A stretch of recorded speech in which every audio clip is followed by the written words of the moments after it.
Dinner programme దేశ ప్రతిష్టను Hyderabad brand image ని దెబ్బతీసిందా? మిస్ వరల్డ్ కార్యక్రమాల్లో ప్రజాప్రతినిధులు కలగజేసుకున్నారా? స్పాన్సర్స్ వేటలో కాంట్రవర్సీ జరిగిందా? మిస్ వరల్డ్ కంటెస్టెంట్స్ తో మిస్ బిహేవియర్ నిజమేనా? ప్రభుత్వ విచారణలో ఏం తేలింది? Miss England Maggi controversial comments లో అసలు కహాని ఏంటి? తెలంగాణ సంస్కృతి సాంప్రదాయాలు ప్రపంచానికి చాటేలా, టూరిజం అభివృద్ధి చెందేలా, రాష్ట్రానికి పెట్టుబడులు వచ్చేలా మిస్ వరల్డ్ పోటీలు సహాయపడతాయని తెలంగాణ సర్కార్ అంచనాలు వేసుకుంది.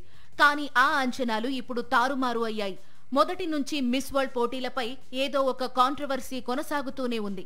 స్మితా సబర్వాల్ ను అనూహ్యంగా మిస్ వరల్డ్ బాధ్యతల నుంచి తొలగించినప్పుడు మొదలైన కాంట్రవర్సీ వరంగల్లో అందగత్తెల కాళ్లు కడగడంతో పొలిటికల్ టర్న్ తీసుకుంది. తెలంగాణ ఆత్మగౌరవాన్ని కాళ్ల దగ్గర తాకట్టు పెట్టారనే విమర్శలు వెల్లువెత్తాయి. ఇక మిస్ ఇంగ్లాండ్ మ్యాగీ పోటీ నుంచి తప్పుకోవడమే కాకుండా తనను అవమానించారు, స్పాన్సర్స్ తో సన్నిహితంగా ఉండాలని ఆదేశించారు, వేశ్యలా చూశారన్న కామెంట్స్ తో కాంట్రవర్సీ ఇంటర్నేషనల్ స్థాయికి చేరింది.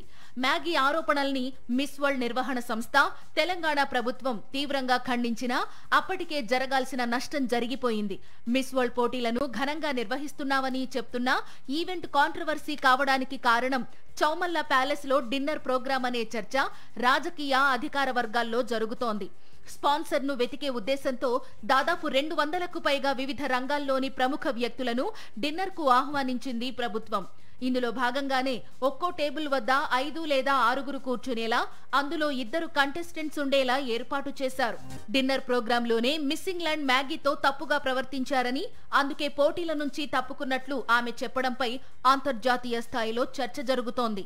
దీనిపై రాష్ట్ర ప్రభుత్వం 3 ఐపీఎస్ అధికారులతో అంతర్గతంగా విచారణకు ఆదేశించినట్లు సమాచారం.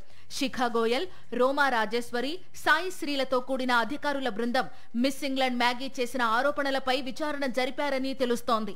మిస్ వరల్డ్ కంటెస్టెంట్స్ విచారణను వీడియో రికార్డులు సైతం చేసినట్లు సమాచారం. విచారణ నివేదికను ప్రభుత్వానికి అందించారట కమిటీలోని అధికారులు. ఈ విచారణ అనంతరం స్పెషల్ సీఎస్ జయేష్ రంజన్ సైతం చౌమహల్లా ప్యాలెస్ డిన్నర్ ప్రోగ్రాం ను పూర్తిగా పరిశీలించినట్లు ప్రకటన చేశారు. అయితే మిస్ ఇంగ్లాండ్ చేసిన వ్యాఖ్యలకు బలం చేకూర్చేలా చౌమహల్లా ప్యాలెస్ లో డిన్నర్ ప్రోగ్రాం ప్రారంభానికి ముందు అతిథులతో అందాల భామలు మాట్లాడాలని, ఒకరినొకరు పరిచయం చేసుకోవచ్చని ప్రకటన చేశారట. సెల్ఫీ దిగే సమయంలో మిస్ ఇంగ్లాండ్ తో మిస్బిహేవ్ జరిగిందనే టాక్ నడుస్తోంది.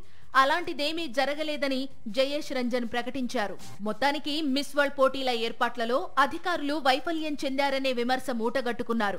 షెడ్యూల్లో లేని ప్రోగ్రామ్స్ పెట్టడం, ప్రతి ప్రోగ్రాంలో రాజకీయ నాయకులు జోక్యం చేసుకోవడమే దీనికి కారణమంటున్నారు. మిస్ ఇంగ్లాండ్ చేసిన ఆరోపణల్లో నిజం లేదని అధికారుల కమిటీ ఖండించింది. మరి ఈ కాంట్రవర్సీ ఏ టర్న్ తీసుకుంటుందో చూడాలి.